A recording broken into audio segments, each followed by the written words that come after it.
Boa noite, Instagram. Vamos lá para mais uma live. E se você está assistindo essa live depois no replay, adianta aí uns minutinhos que eu vou aguardar o pessoal entrar, tá bom? Olá, Marcos, bem-vindo. Obrigada pela presença aqui. Se você puder me mandar aí uns coraçõezinhos pro Instagram avisar que eu tô ao vivo, eu te agradeço. Oi, Luísa, bem-vinda! Que saudade de você! Toda vez que eu vejo seu nome lá no meu WhatsApp ou aqui, eu penso, que saudade! Deixa eu falar aqui sobre o que vai ser a live de hoje, que vocês já devem ter visto lá nos stories, mas é sempre bom situar aqui o pessoal que vai assistir depois gravado também, que é uma live sobre independência financeira, que é um assunto muito legal e muito grande também. Tem muita coisa para falar sobre independência financeira. Então, nunca dá pra gente abordar tudo, né, numa live só, até porque depende muito de cada pessoa, né, de cada perfil. Mas, geralmente, nos clientes de consultoria financeira, esse é o slide que mais demora, que mais suscita dúvidas e conversas e refaz a conta e vamos repensar e como é que a gente faz melhor e tudo mais. Bem, eu vou começar aqui fazendo um resumo do Rui. A conexão tá baixa? Voltou? Ah, beleza. Ele tinha me informado aqui que estava oscilando a internet. Nós e a internet, né? Sempre na dúvida se ela vai funcionar. Eu vou fazer vou falar aqui pra vocês mais ou menos como é que vai ser o roteiro e depois a gente entra no assunto propriamente dito, que é um assunto muito legal. Então, primeiro, a gente vai falar por que pensar nisso, né? Por que a gente tem que pensar sobre independência financeira. Pra que a Ana Luísa tá falando sobre isso agora? Eu aqui no auge dos meus 30 e poucos anos, né? 30 e poucos, né? Nós todos aqui online, 30 e poucos. Tem que ficar pensando na aposentadoria, isso é muito complicado. Não, mas tem sim. Vou falar por que tem que pensar. Não é pra deixar ninguém desesperado aí não, hein? Segunda coisa, vou explicar o que é exatamente independência financeira, né? Porque é muito confuso, às vezes as pessoas se confundem. É um conceito bem específico, tem pessoas que usam esse termo pra outra coisa. A Luísa respondeu os stories, eu vi, tá sabendo. Como que a gente faz para chegar lá, né? É um caminho e tanto daqui até lá, mas tem algumas opções de caminho aí que a gente vai falar.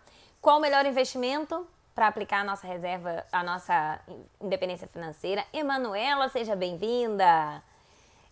Pessoal, vou pedir aqui de novo, eu sei que o Marcos já mandou para mandar coraçõezinhos. Ah, Emanuela, muito obrigada, tô vendo que você tá mandando.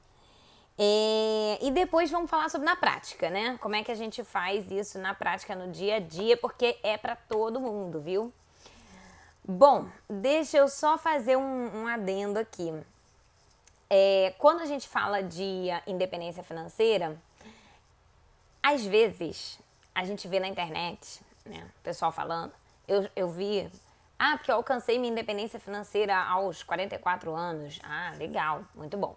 Outro dia, não tem nem um mês, eu li em algum lugar, não, porque fulaninho alcançou a independência financeira dele aos 23 anos. Eu falei, me desculpe. Ok, parabéns pra você, mas aí já tá um pouco demais, né? Bom, claro que o fulaninho deve ter alcançado mesmo, espero que ele tenha conseguido, porque isso é ótimo, a gente só pode ficar feliz. Só acho meio chato a pessoa ficar, né, jogando isso assim na internet. Por quê, né?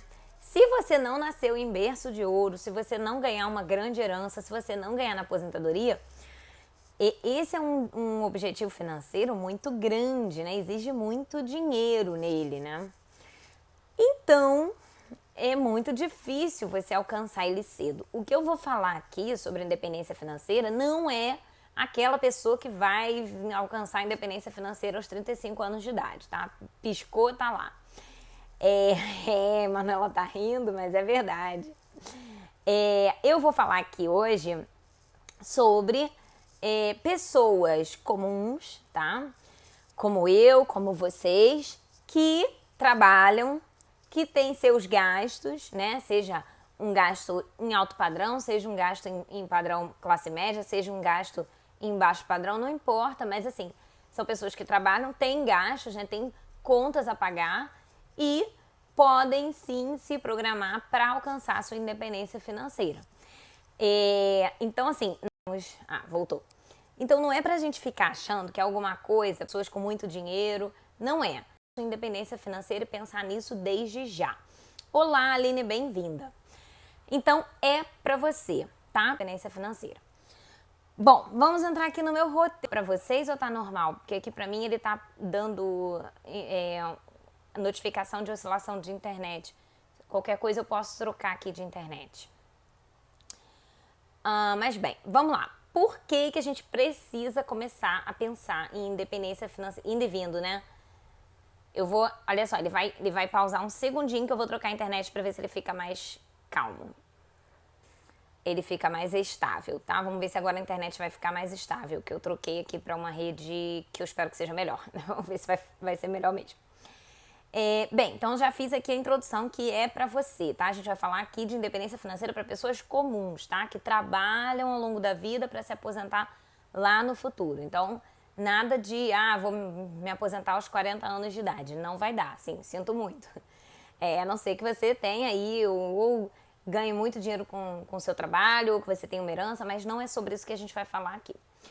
Então, primeira coisa, por que a gente precisa pensar na independência financeira desde já? Eu não sei se vocês conhecem como é que funciona o sistema previdenciário público aqui do Brasil. O sistema de previdência pública, ele funciona atualmente assim, ó. Bem-vinda, Daiane. As pessoas que estão na faixa economicamente ativa pagam imposto para o INSS, né? Então, se você trabalha com carteira assinada, você já deve ter visto lá no seu contra-cheque que tem um desconto para o INSS, né? Todo mundo paga, tá? Não tem faixa de isenção como tem no imposto de renda. Se você é um empresário, você recolhe a guia da Previdência Social, né? Que é a GPS. Se você é MEI, você paga também dentro daquela contribuição mensal que você recolhe para o Estado, tem ali um percentual que é direcionado ao INSS. Ou seja, todo mundo que trabalha paga, de alguma maneira, um dinheiro que é um imposto para o INSS. E esse dinheiro que nós estamos pagando hoje, né? Nós, que eu digo assim, todo mundo que está trabalhando hoje, né? Esse dinheiro que a gente paga, ele é usado para bancar a aposentadoria das pessoas que estão aposentadas hoje, tá? Então, por exemplo, o meu avô, ele tem 99 anos e ele é aposentado pelo INSS. Então, o dinheiro que eu pago hoje de imposto de INSS, que eu recolho pela minha empresa, o dinheiro que você paga aí de INSS, seja carteira assinada, PJ, o que for, está indo para a pensão dos aposentados, né? Uma parte do dinheiro que eu pago vai para a pensão do meu avô. E por que isso foi planejado desse jeito há muitos anos atrás, né? O sistema de previdência pública, se não me engano, foi na década de 20, né? 1923, alguma coisa por aí. Por que foi planejado dessa forma? Porque a gente, na época, a nossa população ela era em forma de pirâmide, né? A gente já viu isso na escola. Então, as crianças eram em maior número, né?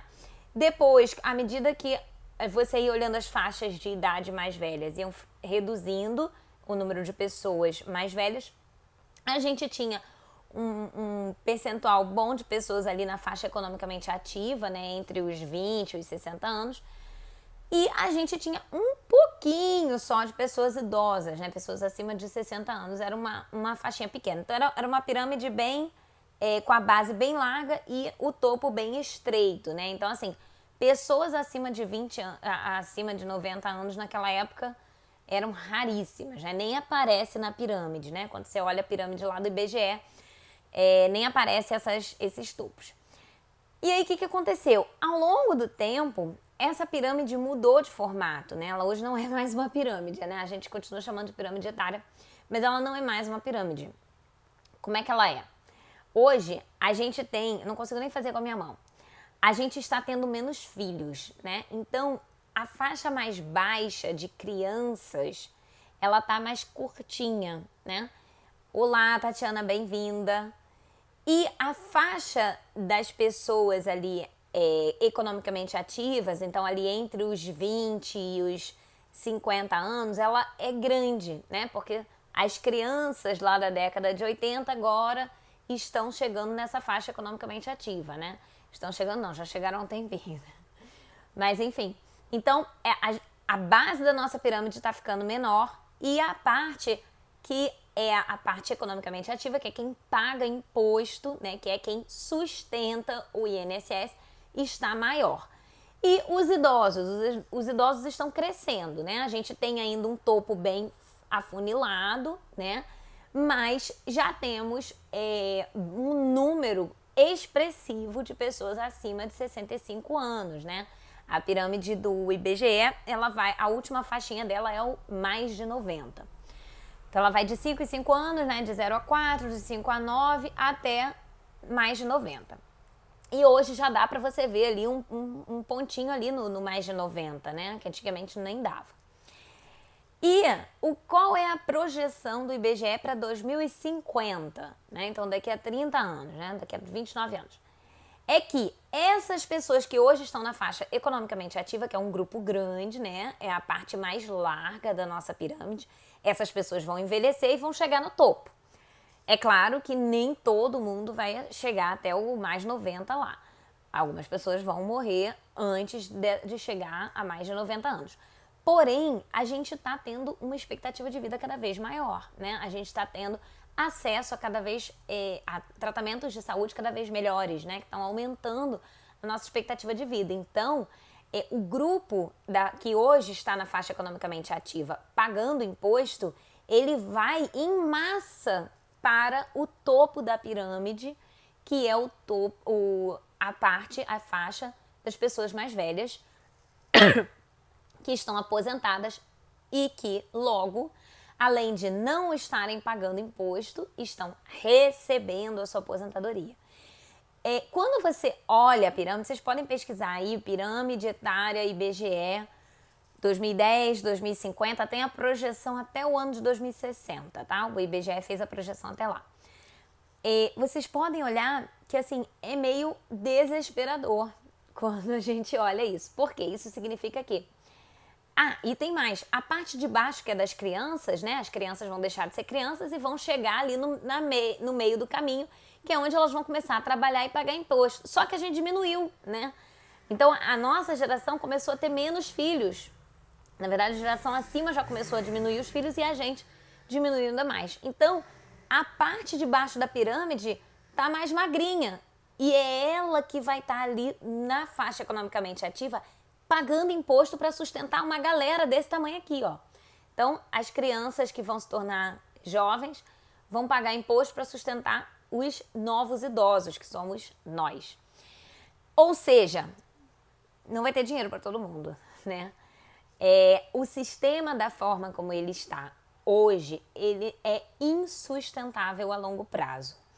E é por isso que hoje, nós que estamos na fase economicamente ativa, precisamos urgentemente pensar na nossa independência financeira, pensar na nossa aposentadoria. Eu queria fazer uma pergunta aqui para vocês. Bem-vinda, Flávia. Eu queria perguntar para vocês, primeiro, quem é que sabe o que significa independência financeira, tá? Quem souber, por favor, coloca aí a forma como você tem de explicar isso. Se você não... Olá, Lauriane, bem-vinda. Se você não conhece o termo, mas tem um chute, pode colocar aí também. O que significa independência financeira? Coloca aqui pra mim, por favor. E, além disso, eu queria também te perguntar se você alguma vez já tinha parado para pensar na sua independência financeira, né? Ou na sua aposentadoria, de alguma forma. Então, eu vou continuar explicando aqui e aí vou lendo os comentários conforme eles surgirem. Primeiro, independência financeira não é a pessoa ter um salário que cubra os seus custos, tá?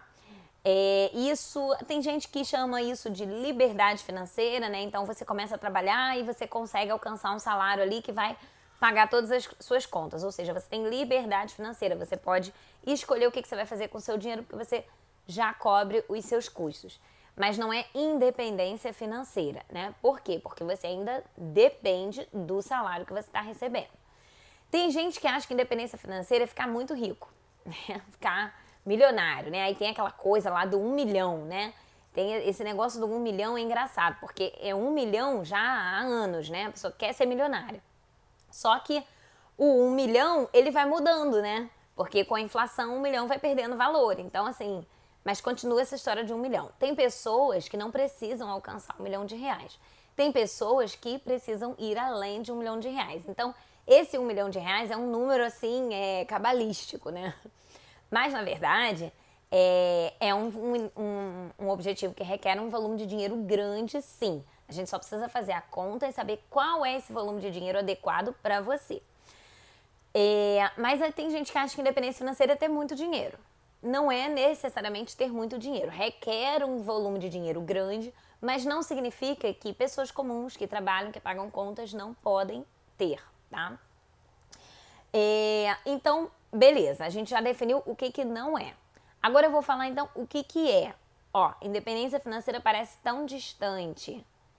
Sim, vou ser sincera com você. É distante, né? Mas não em termos de valores, sim em termos de prazo. Depois a gente fala do valor também. Mas vamos primeiro aqui falar em termos de prazo, tá distante, né? Na verdade, quanto mais distante estiver a sua independência financeira em termos de prazo, né? Quanto mais prazo você tem, melhor, tá? Então esse é um objetivo que você vai pensar para daqui a 20, daqui a 25, daqui a 30 anos. Não adianta você achar que você tem zero hoje, que você quer se aposentar com 10 mil reais, que você consegue guardar aí 100 reais por mês, que você vai se aposentar daqui a 10 anos. Não vai acontecer. Mas a gente pode sim fazer uma conta de forma que fique palatável, tá? Vamos lá, ó, outra opinião aqui, se manter. Então, é por aí, né? É se manter de forma independente. O que é esse independente? É você não depender mais da renda do seu trabalho para se sustentar. Então, o que significa isso? A independência financeira é quando você acumula uma quantidade de dinheiro tal que quando você chega lá naquele pontinho lá que você acumulou, você não precisa mais trabalhar para pagar suas contas. Você consegue pagar as suas contas com o rendimento desse dinheiro. Você vai botar esse dinheiro para render, obviamente, vai investir ele, né? Na verdade, você já está investindo desde agora. E aí você vai viver com o que o dinheiro rende. Você não depende mais da renda do seu trabalho. Não é aposentadoria. Primeiro porque na aposentadoria você para de trabalhar. Né? Na independência você só para de trabalhar se você quiser. Se você quiser, você pode continuar trabalhando. Você pode fazer o que quiser da vida, porque aquele dinheiro consegue te sustentar. E outra, na aposentadoria, você depende da pensão, da aposentadoria mesmo que você vai receber de alguém, né? De alguma instituição. Na independência financeira, você não depende de nenhum valor que você vai receber de ninguém. Você vai receber o rendimento do seu próprio dinheiro que está aplicado. Então, essa é a diferença aí, é a definição de independência financeira. Você não depender mais da renda do seu trabalho, nem de nenhum outro tipo de renda para se sustentar. Agora, como é que isso funciona, né? O que é isso na prática, assim? A independência financeira, ela tem duas fases, tá? Primeiro é a fase da poupança, né? Ou acumulação, se usa esse termo também. Que é a fase em que você vai estar guardando dinheiro. E aí, gente, não tem jeito.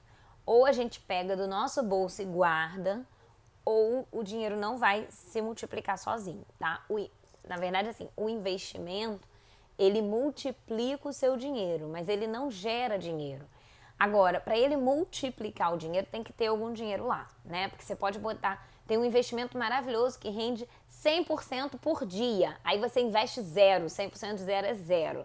Então não vai adiantar nada, você tem que botar dinheiro todo mês. E lembrando que a gente aqui na live está falando de pessoas comuns, né? Que vão trabalhar pagar a conta para depois se aposentar. Então, você tem que realmente fazer um esforço de poupança todo mês.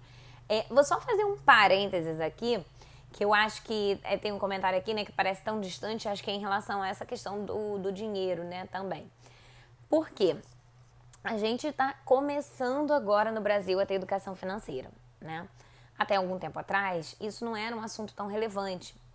A gente tinha um cenário econômico completamente diferente, né? A gente, na verdade, assim, quando eu era criança, a gente ainda estava lutando contra a inflação, né? Daí vieram alguns governos, né, que fizeram coisas estrondosas, como tomar a poupança das pessoas. Então, assim, é muita coisa para os brasileiros resolverem. Não dá pra gente ser tudo ao mesmo tempo, né? Enfrenta aquele problemão e ainda assim aprende educação financeira. Não tem como. Então, naquela fase a gente não tinha, porque a gente estava em outro contexto. Agora é que a gente está nesse momento e agora a gente precisa sim se dedicar a entender um pouquinho como é que funciona a questão da educação financeira. Dito isso, o que a gente percebe? Muitas pessoas não tinham o hábito de poupar ou não entendiam a necessidade ou não faziam ideia de que quando elas quiserem se aposentar lá na frente, do jeito que o INSS é hoje, ele não vai sustentar a gente. Então, a gente só está tomando essa consciência agora, né? E outra coisa muito importante que se soma aí também é que o Brasil está vindo de momentos de recessão profunda, né?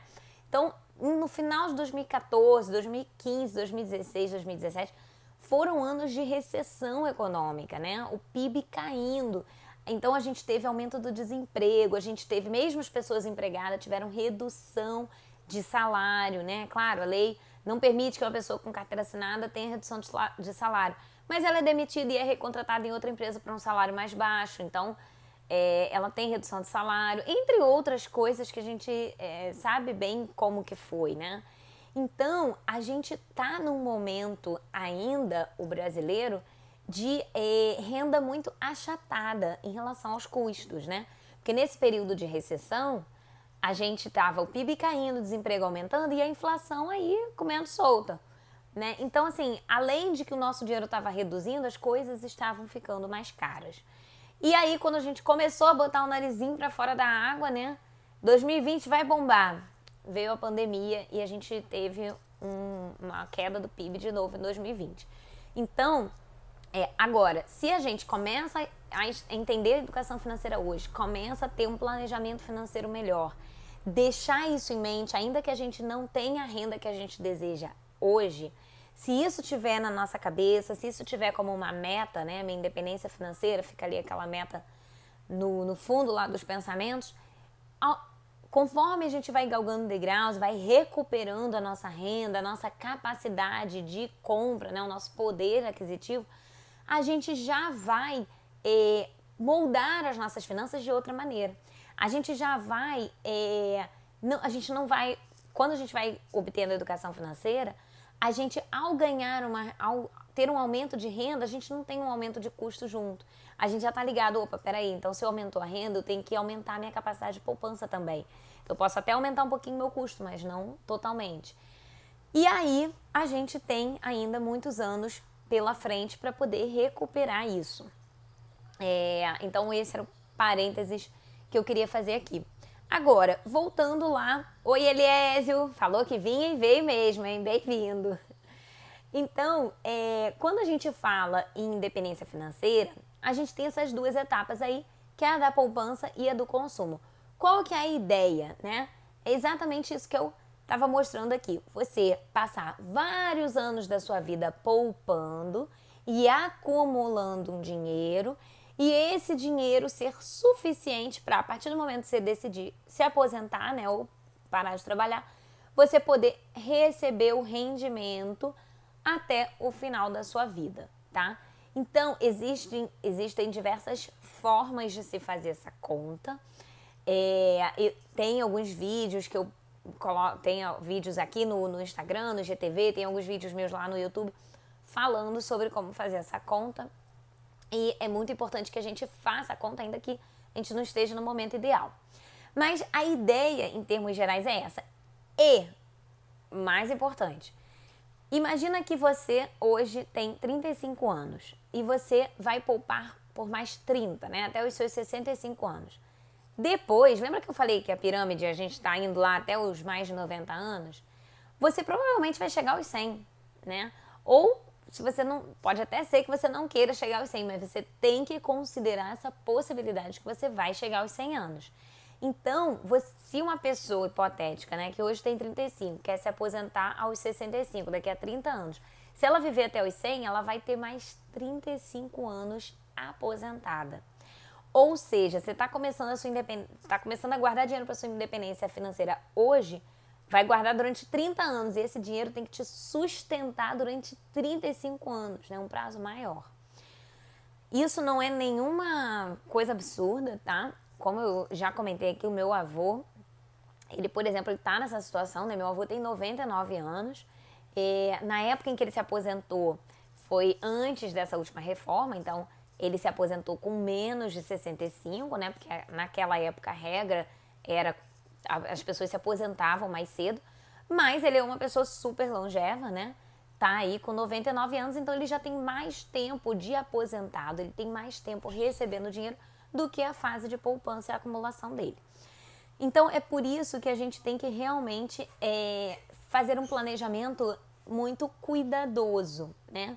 E aí, assim, pode ser que nesse momento você ainda não consiga poupar o valor que você deseja, ou não saiba exatamente quanto que vai dar, mas você começa e vai aplicando, porque isso vai ser extremamente necessário que você acumule esse dinheiro. Então, quando você tem aí a fase da poupança e do consumo, pode ser que você tenha uma fase de poupança menor do que a fase de consumo. E aí, qual que é a ideia? Se você vai ter uma fase de consumo, uma fase de poupança menor, uma fase de consumo maior, você não pode contar só com o dinheiro do seu bolso, né? Imagina, eu quero ter um salário de 5 mil reais ao me aposentar. Então eu tenho que guardar mais do que 5 mil todo mês para eu conseguir depois viver com 5 mil por mês durante mais tempo, né? Inviável praticamente. Só que aí você vai contar com a maravilha dos juros compostos. O que é isso? Os juros compostos, você investe o seu dinheiro e quando o seu dinheiro está aplicado, ele vai rendendo e vai rendendo juros sobre juros. E é dessa maneira que o seu dinheiro vai se multiplicar. Quando a gente fala em investir no curto e no médio prazo, hoje em dia, com as taxas de juros mais baixas, a gente não vai conseguir uma multiplicação assim tão maravilhosa. Mas quando a gente fala em longo prazo, ou seja, mais de 10 anos, aí dá sim pra gente multiplicar e muito o nosso dinheiro, como você pode ver aí em qualquer calculadora financeira, calculadora de juros compostos na internet. Você pode jogar a calculadora de juros compostos no Google, que você vai achar uma calculadora, você joga aí alguns números para fazer um teste, você vai ver como que os juros compostos se multiplicam de acordo com o tempo, tá? Oi, Regina, bem-vinda! E aí, eu queria contar um segredo para vocês, né? Acho que nem é segredo mais, mas enfim, tem muita gente que ainda não sabe. Os juros compostos, eles fazem um efeito multiplicador. O efeito multiplicador dos juros compostos depende muito mais do prazo, se você tem um tempo longo pela frente, do que da taxa de juros. Tá? Então, eu apliquei meu dinheiro rendendo 10% ao ano durante 2 anos, o efeito multiplicador dos juros é bom, mas ok.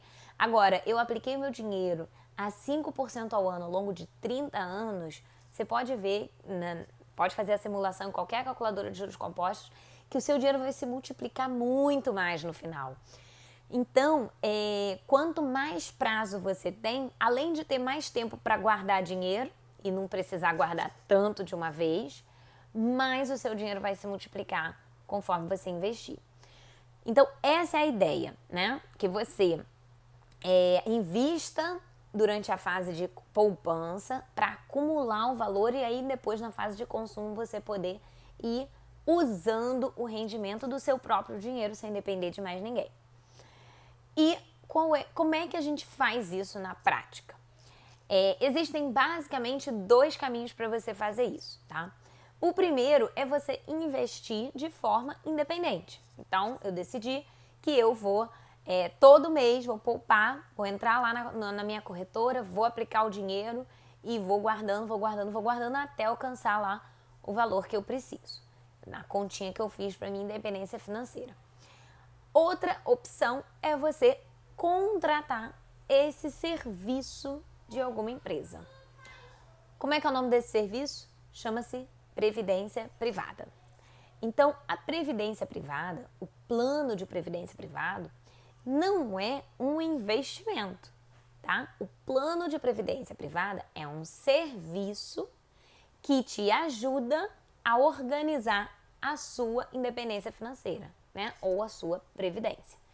E ele é privado porque ele não tem nada a ver com a previdência pública, que é o INSS.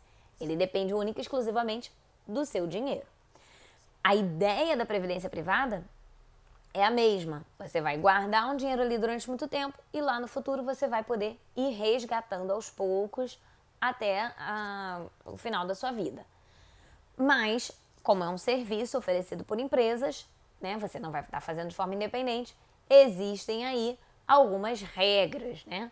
Então, é um serviço prestado por empresas, então ele é regulado, né? Existem leis que regulam, existe um órgão regulador, que é a SUSEP, a Superintendência de Seguros Privados, e a SUSEP, ela regula os planos de previdência privada. Então, ela diz quais são as regras que esses planos têm que seguir, o que esses planos podem oferecer, como que eles podem oferecer os benefícios ou não, né? Qual é o mínimo que eles têm que entregar, não de rendimento, mas de formas de aporte, de formas de resgate, enfim.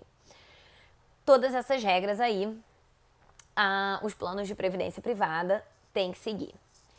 O que acontecia? Até 2017 no Brasil, as regras da previdência privada, né, a legislação que regia a previdência privada era muito restritiva.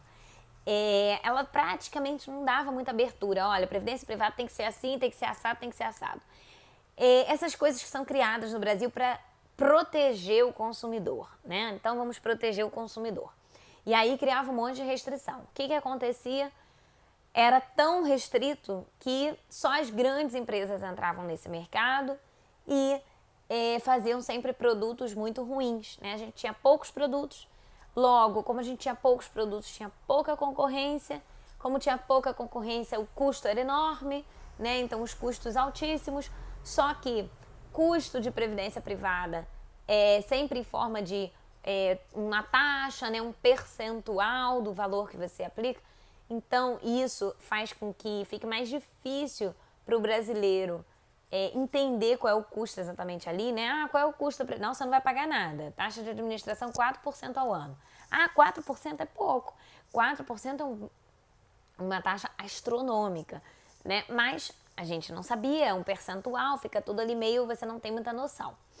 Então, os planos de previdência privada, eles eram muito parecidos, eram poucos planos e eram sempre com custos altíssimos. Aí, o que aconteceu? Chegou em 2017, houve uma mudança nessa regra, né? Houve uma flexibilização, porque entendeu-se que as regras antigas, elas em nada protegiam o consumidor. Pelo contrário, apenas mantinham um mercado muito fechado, muito pouco diversificado. E isso é ruim para o consumidor também. Então, decidiu-se mudar as regras, né? Essa mudança foi feita aí no final de 2017, entrou em vigor acho que em dezembro até. E aí, a partir de 2018, o que aconteceu? Começaram a surgir muitos e muitos novos planos de previdência privada e alguns muito bons, né? Aliando a expertise de diferentes empresas, né? Então, cada empresa atuando na área em que é mais especializada para oferecer um plano de previdência privado muito bem gerido.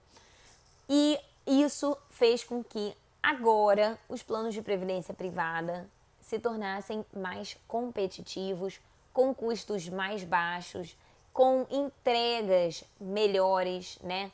E aí, novamente, eu não estou falando só do rendimento, mas uma entrega melhor é o quê?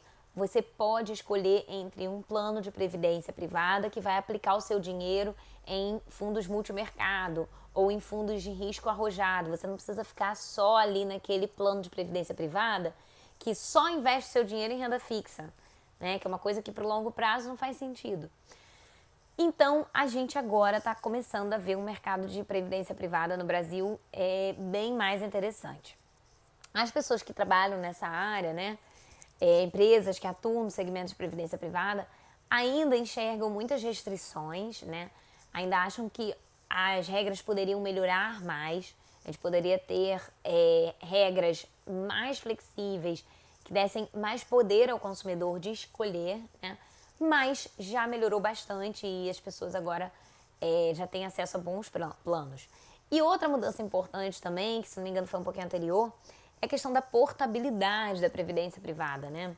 Que isso já tem um pouco mais de tempo, então a pessoa agora, se ela tem uma previdência privada aqui e ela tá achando ruim, ela pode pedir a portabilidade para outro plano de previdência privada, sem recolher imposto de renda, sem custos adicionais, né? Então ela simplesmente não gostou, passa para cá. E isso é ótimo também, aumenta a competitividade.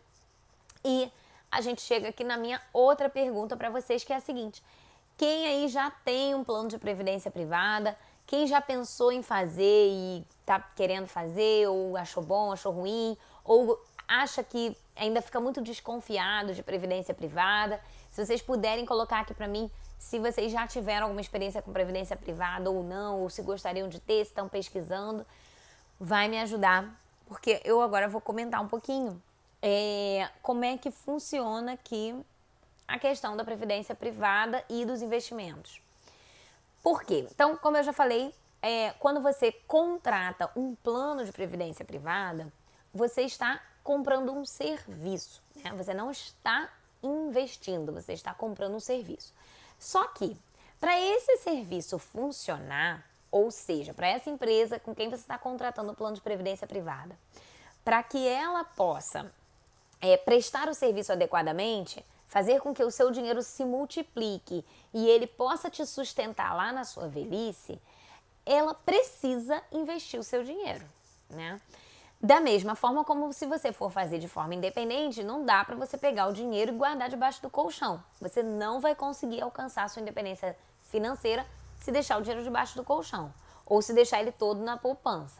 Você precisa investir melhor o seu dinheiro para que ele se multiplique mesmo e consiga chegar num montante que vai ser suficiente para sustentar você na sua velhice. Então, para que isso tudo funcione, você precisa investir melhor o seu dinheiro. E o que é investir melhor, né? Qual é o melhor investimento para a gente colocar o nosso dinheiro para a independência financeira? Bem, se é uma coisa que é para o longo prazo, que é para daqui a mais de 10 anos, 20, 30, 35, né? Eu tenho uma cliente que ela vai se aposentar daqui a 35 anos. Entreguei o plano financeiro dela agora em janeiro e ela vai se aposentar daqui a 35 anos. Se é um dinheiro que você vai usar lá na frente, você tem que buscar investimentos de risco mais alto, tá? Por quê? O investimento de risco alto, ele realmente oscila mais, né? Ele pode subir e pode cair. Só que ele é aonde você tem o potencial de ganhar dinheiro. Porque o investimento de risco baixo, realmente o risco é baixo, você não vai ter susto, mas ele vai render pouquinho. Devagar e sempre, mas assim, para o que você precisa de independência financeira, alcançar um montante aqui em cima, ele não é suficiente. Tá? Deixa eu ver o que vocês estão colocando. Eu tenho no Banco do Brasil, mas confesso que conheço pouco sobre. Legal, vou falar sobre isso daqui a pouco então. Eu tenho um plano de previdência privada, mas é vinculado à empresa que eu trabalhava. Vou falar sobre isso então também. Saí da empresa e pude continuar no plano de previdência da empresa. Maravilha. Nunca pensei, iria aguardar do governo. Então, quem nunca pensou ia aguardar o INSS do governo, você pode, deve contribuir com o INSS, tá? Eu sou super a favor, eu contribuo com o INSS, até porque é obrigatório, né? Mas, enfim, eu poderia tentar contribuir o mínimo possível, mas eu contribuo direitinho lá pelo que manda a regra. Mas assim, não conte com esse dinheiro quando você for se aposentar, tá? porque ele pode não ser suficiente para te manter. Na verdade, assim, o teto do INSS hoje, eu não tenho muita certeza, que eu não pesquisei isso recentemente, mas acho que está em torno de 5 mil. Mas assim, esse teto tende a diminuir, né? Não falo em termos de política, né? Eu acho que vão aprovar uma diminuição do teto. Não. Eu falo em termos de... não existe a capacidade financeira da nossa população daqui a 20 anos, né? A quantidade de pessoas que vai estar pagando imposto não vai ser suficiente para manter um teto alto dos nossos idosos. Então, assim, até a gente se aposentar é inviável. Né? Da forma como é hoje, é inviável que esse dinheiro sustente a gente. Então, assim, a gente pode até contar como se fosse um complemento, né? Mas a gente ter a nossa independência financeira, o dinheiro da nossa previdência planejado aqui para a gente não depender tanto desse INSS. Sobre a previdência privada fechada, né, que vocês colocaram aqui. Ninguém consegue o teto, acabaram de começar. Eu não sei a regra exata, tá? Mas assim, é bem difícil, assim. Eu não conheço ninguém que consiga o teto. Na verdade, vou até contar uma história pra vocês aqui. Meu outro avô, que já é falecido, ele, há muitos anos atrás, ele contribuía para a Previdência Pública na faixa mais alta, né? Porque ele tinha essa consciência de que seria importante na velhice dele. Então, ele contribuía lá na faixa mais alta, que ele achava aquilo muito importante e tal. E aí, quando ele foi se aposentar, a lei mudou, mas a lei mudou para ele também, que já tinha contribuído anos e anos com o máximo, e agora ele não podia mais ter o máximo, tá? E o máximo ainda mudou também, porque mudou moeda, né? Mudou um monte de coisa. E aí é isso, tá? Então, pronto. E aí, quando ele se aposentou, ele não se aposentou com o teto do recebimento, mesmo tendo contribuído ao longo de muitos anos em cima do teto. Então, assim, a Previdência Pública ainda tem essa questão, né? Que as regras vão mudando conforme o Congresso vai mudando as leis. Sobre a Previdência fechada, né? Que é esse caso aí da Previdência de uma empresa.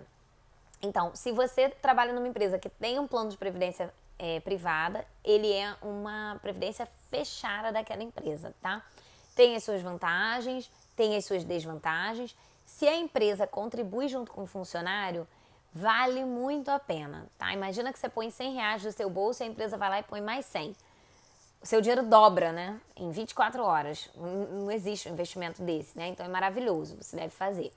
Agora, a questão da regra do investimento, né? A segurança que ela dá, como é que vai ser o resgate, aí são as regras que a Previdência fechada lá da empresa determinou. Mas, enfim, eu acho que é válido, né? Pelo menos é alguma coisa que a gente está aguardando ali. A não ser que você tenha uma outra oportunidade muito melhor fora da previdência fechada da sua empresa. Mas se você não tiver, vale a pena fazer. E para quem não trabalha ou não trabalha em uma empresa que ofereça previdência privada fechada, existe a previdência privada aberta, né? Que é aquela onde você vai lá e contrata, né? Você pode contratar uma previdência privada num banco, numa seguradora. Agora você tem outras empresas especializadas também oferecendo esse serviço. E aí ela é aberta porque ela é aberta a qualquer pessoa. Já vou falar sobre a do Banco do Brasil. Já falo mais sobre isso. Na verdade, não vou falar sobre o Banco do Brasil, não. Vou falar sobre não conhecer muito.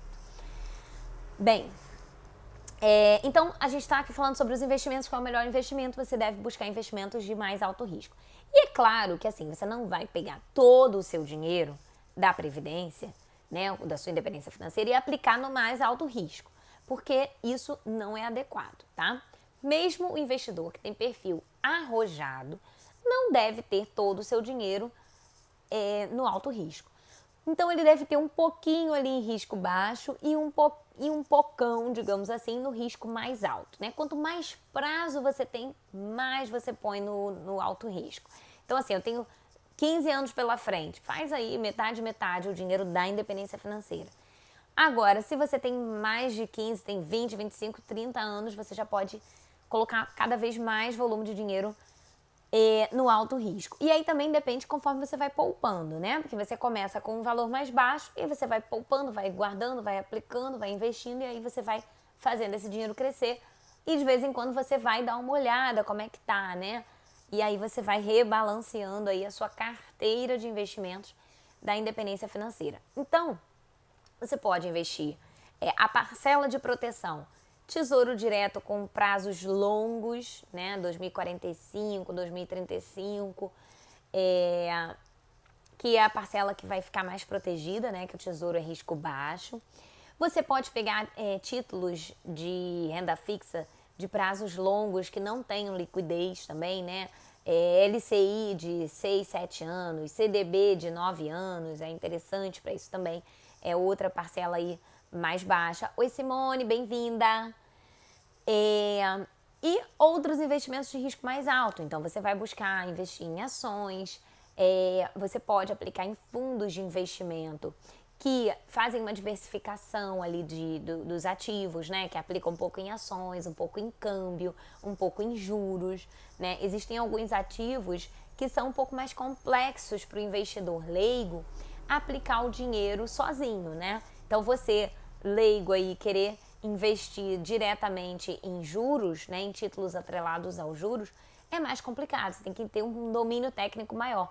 Mas você pode fazer isso através de fundos de investimento, né? Você pode pegar fundos de investimento multimercado, pode pegar fundos, dependendo do seu perfil de investidor, você pode pegar fundos que tem uma parcela do dinheiro do fundo aplicado em investimentos no exterior, né? Você pode aplicar em investimentos no exterior diretamente, né?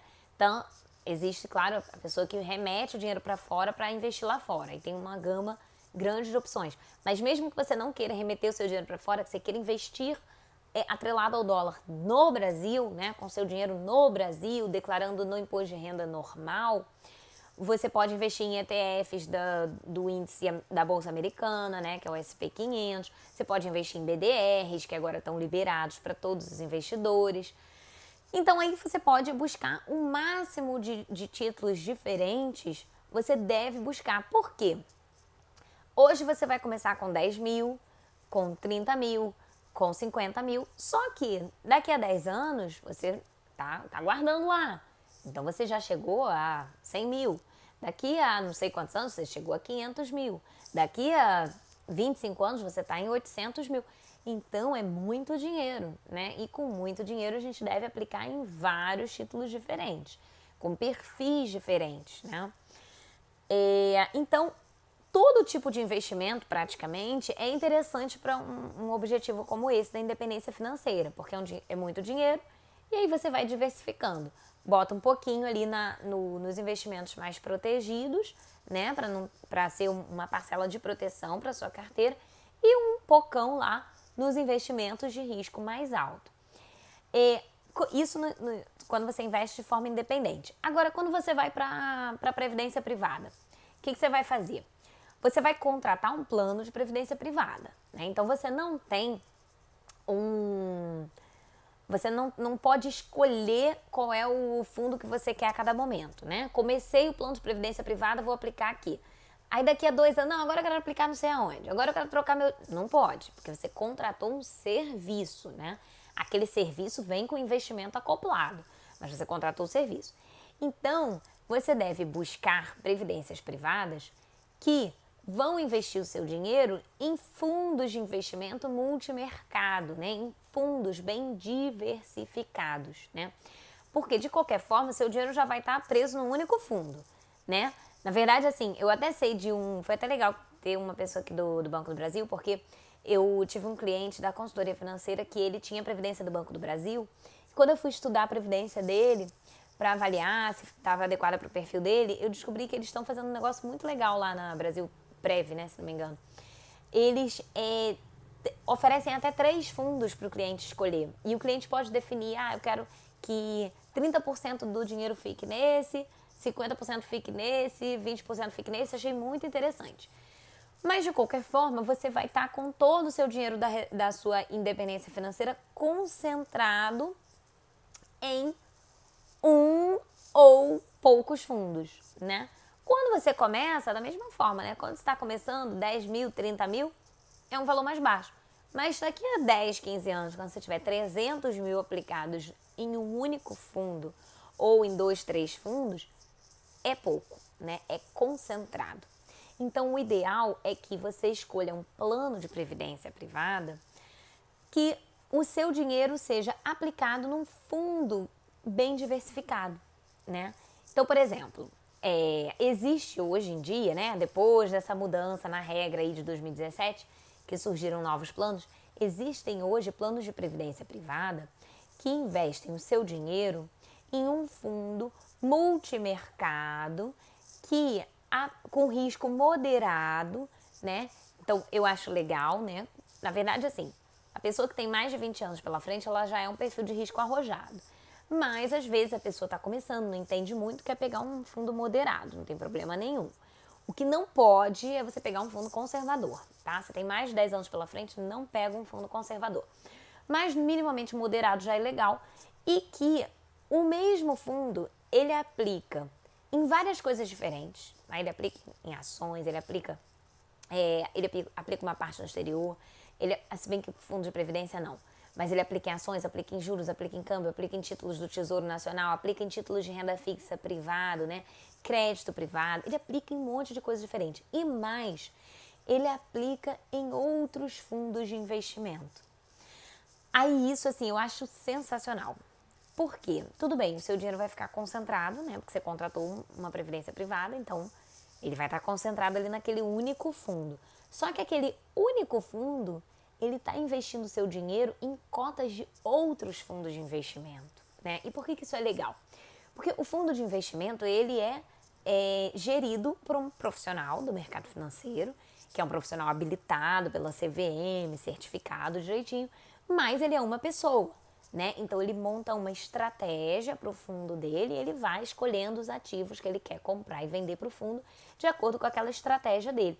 Só que aí tem um outro gestor de um outro fundo que pensa um pouquinho diferente, que teve uma ideia diferente, que considerou, cara, esse negócio de pandemia pode mesmo acontecer, né? Ninguém mais considerou, mas ele considerou, porque ele leu um alerta da OMS em 2018 que dizia que uma pandemia podia acontecer. Enfim, estou inventando aqui. Mas as pessoas, quando pensam diferentes e têm estratégias diferentes, uma vai se dar bem num momento, a outra vai se dar bem num outro momento, né? Às vezes uma vai surfar uma onda maravilhosa, a outra vai ficar ali meio mais ou menos, e aí depois o cenário se inverte. O que acontece? Para você que está aplicando seu dinheiro, você ter o seu dinheiro aplicado em estratégias diferentes é muito positivo, porque você vai pegar os acertos de todo mundo, né? Claro, você pega o erro de todo mundo também, só que o erro se dilui e o acerto ele vai se somando. Então, isso é muito interessante, você ter contratou um plano de previdência privada, que o seu dinheiro vai ser aplicado num fundo que é multimercado, que investe em outros fundos, que investe em vários tipos de ativos. Isso é maravilhoso, né? Porque aí você está conseguindo alcançar a diversificação que você precisa. Não é igual quando a gente investe de forma independente, né? Que você pode diversificar muito mais. Mas, em compensação, né, quando você investe de forma independente, você que tem que ir lá estudar aquele ativo, pegar o dinheiro, aplicar, entrar lá na corretora todo mês ou a cada 2 meses e fazer o investimento. Na previdência privada, isso não acontece, né? Você tá lá de boa, lá de flosô, a previdência você pode até contratar o débito em conta, né? E aí você não precisa nem se preocupar. Ele vai debitar da sua conta, vai aplicar sozinho, tá administrando tudo ali. Então, cada caminho tem as suas vantagens e as suas desvantagens. Mas uma previdência privada que é assim, diversificada, vai ter um resultado muito melhor. E aí agora eu vou falar aqui, ó, tem mais, deixa eu só ler mais aqui. Legal, como faço para investir no Tesouro Direto, vejo isso no banco. Se Ferraz tem muita informação sobre como investir no Tesouro Direto aqui no meu Instagram, tá? Mas depois eu te falo um pouquinho melhor, tá? Se Ferraz 83. Depois eu te marco lá em algumas coisas. Só porque como a gente aqui tá falando de independência financeira, se eu entrar muito no tesouro, que é um assunto também super grande e legal, eu vou acabar me perdendo aqui do foco. Mas depois a gente se fala mais sobre isso. Você é leiga nesse assunto, então você está no lugar certo, porque aqui eu falo sobre finanças pessoais e investimentos para quem é leigo mesmo, tá? Para quem tá, mas eu não sei nada, tô saindo do zero. Não tem problema, tá no lugar certo. Fica aqui comigo. Sobre a Brasil Prev, eles oferecem mesmo a divisão do valor em mais de um fundo, viu? Descobri isso, achei muito interessante. É uma coisa recente também. Então agora deixa eu falar aqui, ó. Tinha uma pessoa aqui que comentou, é a mesma. Eu tenho no Banco do Brasil, mas confesso que conheço pouco sobre. O que eu vou fazer um alerta aqui para quem tem um plano de previdência privada e conhece pouco sobre como é que funciona, para onde que o dinheiro está indo, qual é o custo e tudo mais. Bem-vinda, Luzineide! Que você busque começar a conhecer um pouquinho mais, tá? Pega um extrato lá da sua previdência privada, dá uma olhadinha, pesquisa na internet, fica aqui comigo para entender como é que funciona. De vez em quando eu falo sobre previdência privada também, busca informação. Por que eu tô falando isso? Porque em julho do ano passado, tá, 2020, uma cliente da consultoria financeira me procurou e falou assim, olha, Ana, eu tenho um plano de previdência privada num desses grandes bancos aí. Eu tenho esse plano há mais de 10 anos, ou seja, era um plano de previdência privada da regra antiga, né, que não se atualizou. E eu tenho esse plano há mais de 10 anos, eu contribuo tanto por mês, tarará, já tenho dinheiro lá, mas eu não sei, tô achando que não tá rendendo bem, eu não sei se eu fiz a coisa certa e tal. E eu fui avaliar o plano dela, né, o plano de previdência privada dela. Peguei o extrato dela, ela me mandou, fui avaliar as regras, entrei lá na CVM, baixei as últimas alterações daquele plano, fui observar em qual fundo de investimento o dinheiro daquele plano dela era investido e eu descobri coisas horríveis, né? É triste, mas assim, realmente era um plano extremamente ruim, né? O que acontece? Antigamente a gente tinha um cenário de taxas de juros muito altas aqui no Brasil. E com essas regras restritivas aí da previdência privada, antigamente, esses planos, esses grandes bancos, gente, eles pegavam o dinheiro das pessoas, cobravam uma baba em cima, botavam o troço para render num fundo assim que o cara nunca mais voltava lá, sabe? Eles pegavam assim, pega um título aí atrelado à taxa Selic. E a taxa Selic está em 14% ao ano, porque a taxa Selic era 14% ao ano aqui no Brasil em, sei lá, 2014, 2016. Então, assim, uma taxa altíssima, né? Tá rendendo 14% ao ano, o cara largava o troço lá, né? O gestor, é o que a gente chama de um fundo de gestão passiva, né? O gestor, ele tá nem aí, ele bota o dinheiro lá e some. E o que acontece? A taxa Selic estava rendendo muito? Tava, é verdade. Só que esse fundo dela, né, 14% ao ano a taxa Selic, né? Isso não foi o tempo todo, foi o topo que a gente teve nessa fase. Rendia 14% ao ano, pô, maravilha, né? 14% ao ano, maravilhoso. Só que a inflação também era mais alta, né? A taxa de juros não chegou a 14% ao ano à toa. Ela subiu até 14% ao ano para combater a inflação que estava alta. Então a gente chegou a ter inflação no Brasil, um período recente, de 10% ao ano, né? Vocês podem pesquisar aí que isso aconteceu. Então quer dizer, 14% ao ano, a inflação é 10%. Já come, né? Sobrou o quê? 4%. E a taxa de administração deste fundo era de 4% ao ano. Ou seja, nem no melhor momento de rendimento desse fundo, ele não rendeu nada, né? Porque ele rendeu 14%, a inflação comeu 10% e 4% era de taxa de administração. E além disso, esses fundos antigos ainda tinham uma outra taxa, chamada taxa de carregamento. Debitava um valor cada vez que você fazia um aporte ou resgatava. Para somar isso tudo, o que aconteceu? A taxa Selic veio caindo, né, nos últimos anos, até que ano passado ela chegou no mínimo histórico, né, um recorde para o Brasil, 2% ao ano, o que é bom para a nossa economia, né, mas faz com que para o investidor ele tenha que investir melhor para render mais, e é por isso que hoje a poupança rende tão pouco, porque a taxa Selic caiu. E aí o que aconteceu? Olha só que legal. Esse plano dela continuou igual, nada aconteceu. Né, o fundo de gestão passiva, então o dinheiro estava lá há 10 anos largado e ela botando dinheiro todo mês e o dinheiro começou a render cada vez menos porque o dinheiro dela estava aplicado rendendo igual a taxa Selic caindo. E aí quando chegou a média de 2017, 2018, 2019, 2020, o rendimento médio dela foi de 6% ao ano. Nesse período, a inflação média estava aí em torno de 4% ao ano, sendo que ainda tinha taxa de administração de 4% ao ano. Ou seja, ela estava pagando para ter o dinheiro dela lá administrado para essa previdência privada. Então, assim, o dinheiro dela estava diminuindo, estava perdendo valor.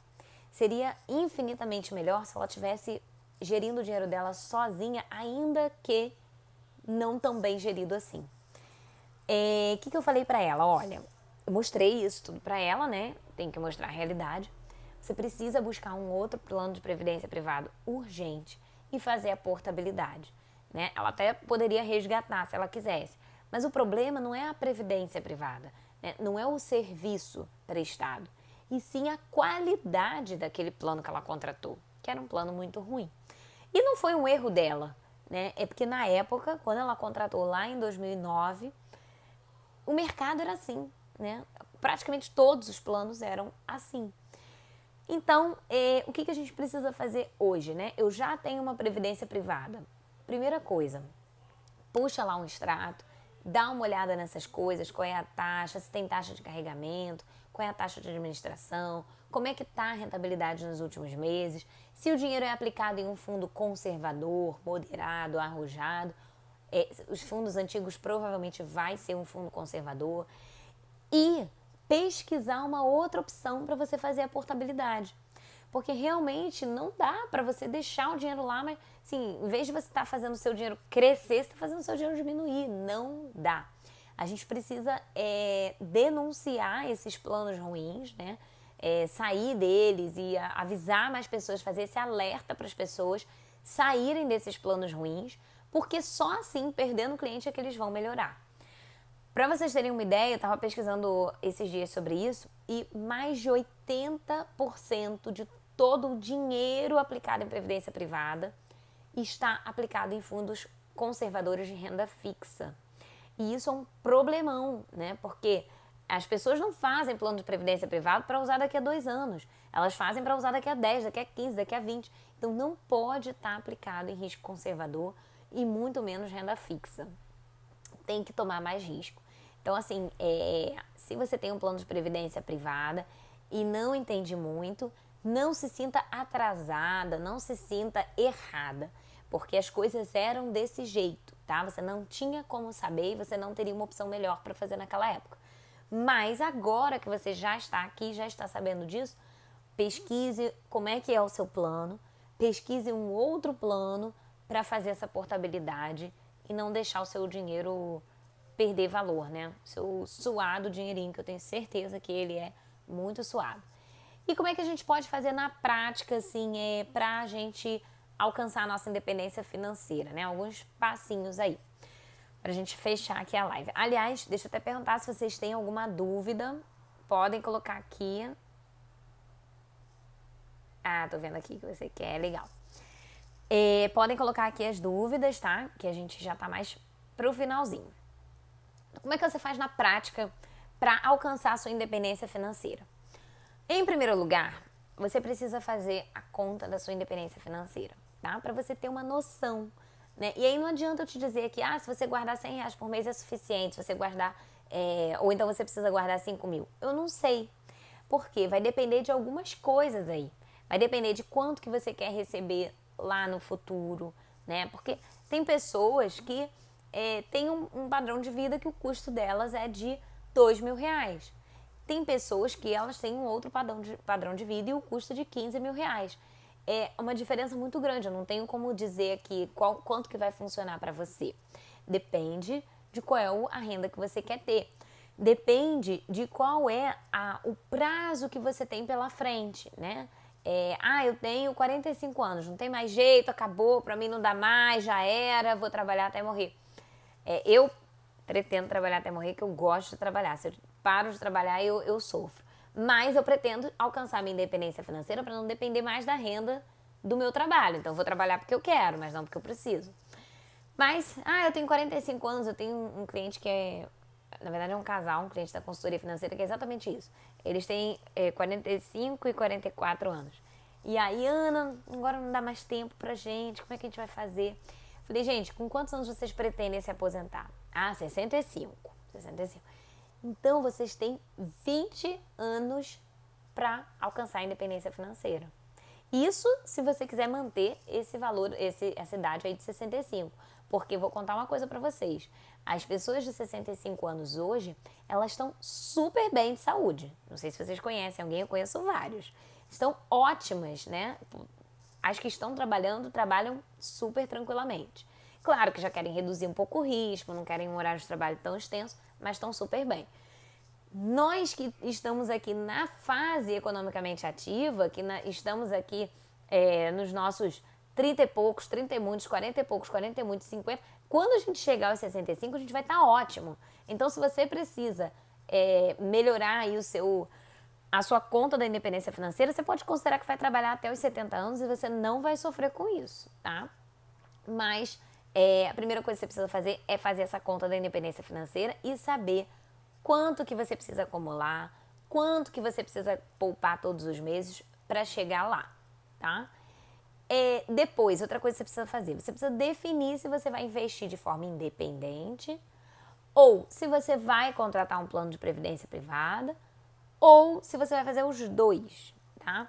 Quando a pessoa gosta de previdência privada, sente que é legal para ela, eu recomendo que ela faça um plano de previdência privada, que é o que ela entende que é legal para ela, mas que ela também tenha um pouquinho, uma parte dos investimentos de forma independente, né? Que aí é onde ela vai ter mais flexibilidade.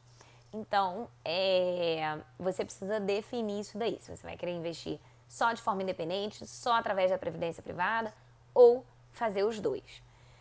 E aí, o que você tem que fazer? Você já fez a sua conta, você já sabe qual é o dinheiro que você tem que aportar, você já decidiu que se você vai querer investir independente ou previdência, você ou contrata o plano de previdência que você quer, ou você começa a aplicar todo mês.